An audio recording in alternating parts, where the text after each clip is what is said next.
Tu iras en enfer. Je te le redis, tu iras en enfer. Ferme cette vidéo et passe à autre chose. Mais tu iras en enfer. Je te dirai pourquoi. Toi seul as le pouvoir de changer ta destination finale. N'écoute pas le curé, tu iras en enfer.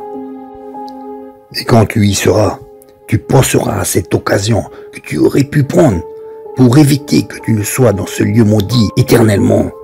Et tout d'abord, je vais te dire pourquoi tu iras à coup sûr en enfer.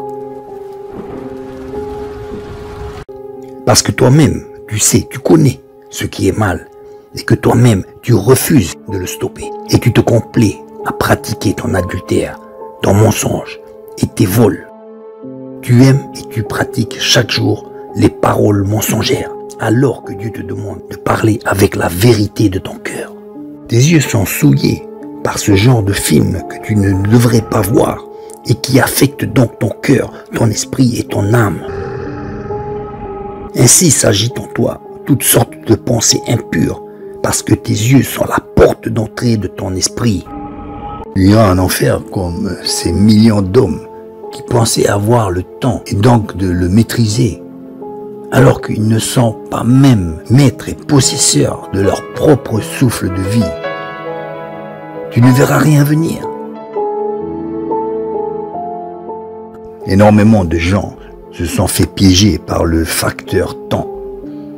Ils pensaient pouvoir le maîtriser. Tu réaliseras ta mort que quand il sera trop tard. Tu feras comme des milliers d'hommes qui supplieront de revenir ne serait-ce qu'une seconde, pour pouvoir se repentir. Et que pendant leur séjour sur Terre, ils avaient des milliards de secondes, de minutes, d'heures et de journées pour pouvoir le faire. Mais ils ne l'ont pas fait parce qu'ils étaient aveuglés. Ils se sont laissés aveugler.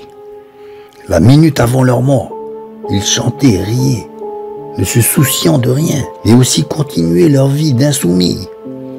Certains pensaient aussi qu'ils auraient le temps de changer et remettaient sans cesse au lendemain leur intention, qui ne restait en fait que des intentions. Le corps que tu possèdes abrite la chose la plus précieuse que tu ne connais pas toi-même. Ton âme. Et je me suis levé à 3 heures du matin pour prendre un verre d'eau. Et tout à coup j'ai été retiré de mon corps, comme être aspiré hors de votre corps. Et je me suis retrouvé tombant dans les airs. Et j'ai atterri dans cette cellule de prison réelle en enfer. Celle qui te survivra, celle qui est éternelle, et que seule ta volonté peut libérer, ta seule volonté.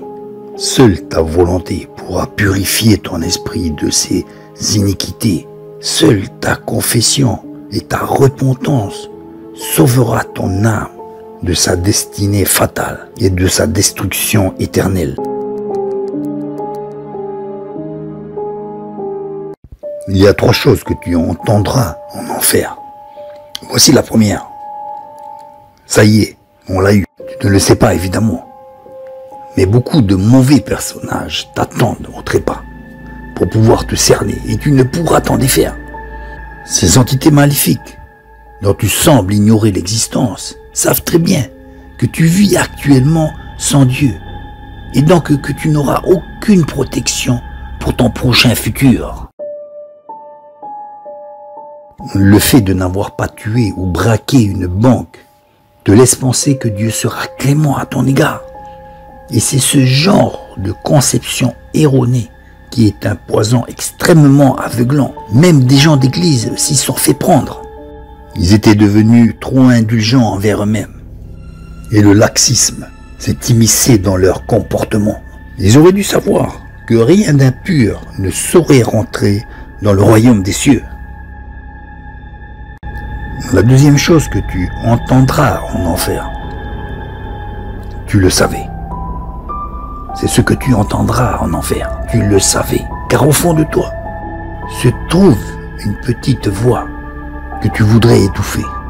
Dans ce lieu de tourment, tu reconnaîtras que tu as bien voulu te laisser bercer par ta propre religion et qu'aussi vous vous êtes menti à vous-même. Et Dieu a dit, je t'ai montré cela, pour te dire, que si les gens ne changent pas leur comportement, c'est en enfer qu'ils vont se retrouver. Écoute, Jésus n'est pas venu sur terre pour que tu te contentes d'un bref signe de croix quand tu passes devant un cimetière. Le Christ n'a pas souffert le martyre pour que tu trouves suffisant de venir à l'église de temps en temps pour donner ta petite pièce et continuer ta vie de patachon, refusant de venir à l'évidence que seule la repentance vous aurait sauvé. Mais maintenant il était trop tard et il sera parfaitement impossible de revenir sur terre pour vous repentir, car même votre corps charnel n'existera plus. Tu le savais parce que Jésus a dit que seront condamnés ceux qui n'auront pas cru, et que même si tu croyais en Dieu, plus ou moins, tu croyais surtout à la beauté carrée et à tes dieux suprêmes qui étaient le ganja, l'adultère et le mensonge. Tu comprendras alors, hélas, trop tard, que ta belle religion n'y pourra rien et que toutes les prières faites pour toi sur terre ne servent à rien, car pour Dieu, chacun est responsable de lui-même. La mort saisit mon corps. Et comme mon âme quittait mon corps, et j'ai commencé à descendre, et à descendre, et à descendre, et tout d'un coup, cette explosion qui s'est produite à l'intérieur de moi. C'était comme s'il y avait comme un type d'acide sulfurique qui brûlait, qui me consumait de tous les côtés. C'était si hideux et terrifiant. Il n'y a pas de mots pour décrire le niveau de douleur et le type de brûlure que j'avais expérimenté. Qu'est-ce que c'était? C'était l'enfer. Adore Satan sera l'une des 3 choses que tu entendras dans ce lieu sordide. Adore Satan, car Dieu même, si tu l'invoquais, ne viendra pas te chercher. Et aussi parce que ta vie, ta propre vie quand tu étais sur terre, ressemblait à une adoration au mauvais esprit, quand la luxure et le plaisir étaient devenus tes dieux. Le sexe, les insultes et le mal étaient déjà tes idoles. Et donc, il n'y a rien d'extraordinaire et donc il n'y a rien d'anormal à ce que tu sois dans ce lieu, en enfer. Il y a aussi encore une 4e chose que tu comprendras instantanément quand tu iras dans ces lieux.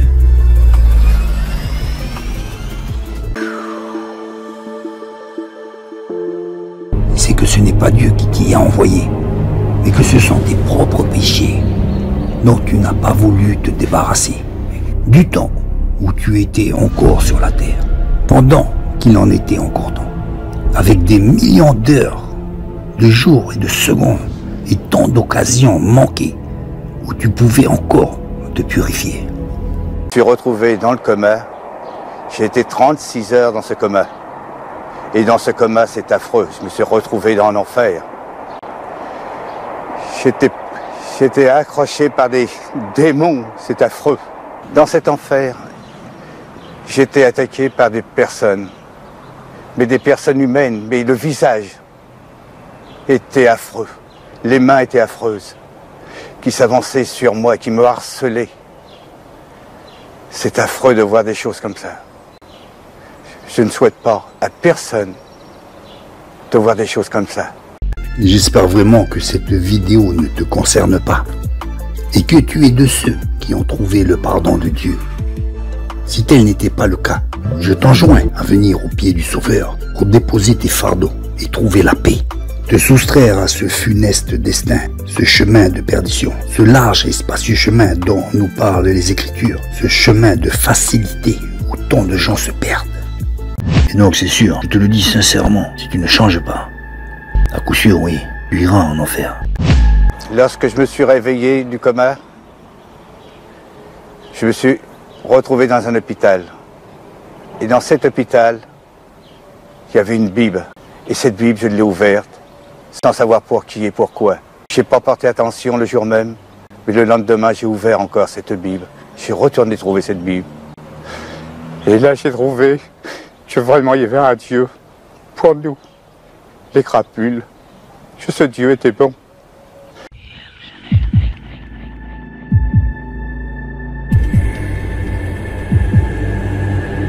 What an excellent day for an excellent You'd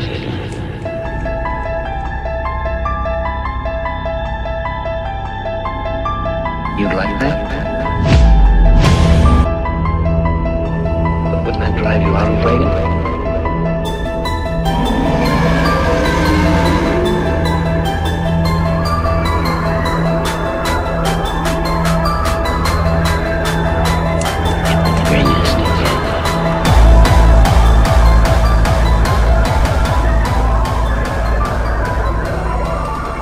Et donc c'est sûr, je te le dis sincèrement, si tu ne changes pas, à coup sûr oui, tu iras en enfer.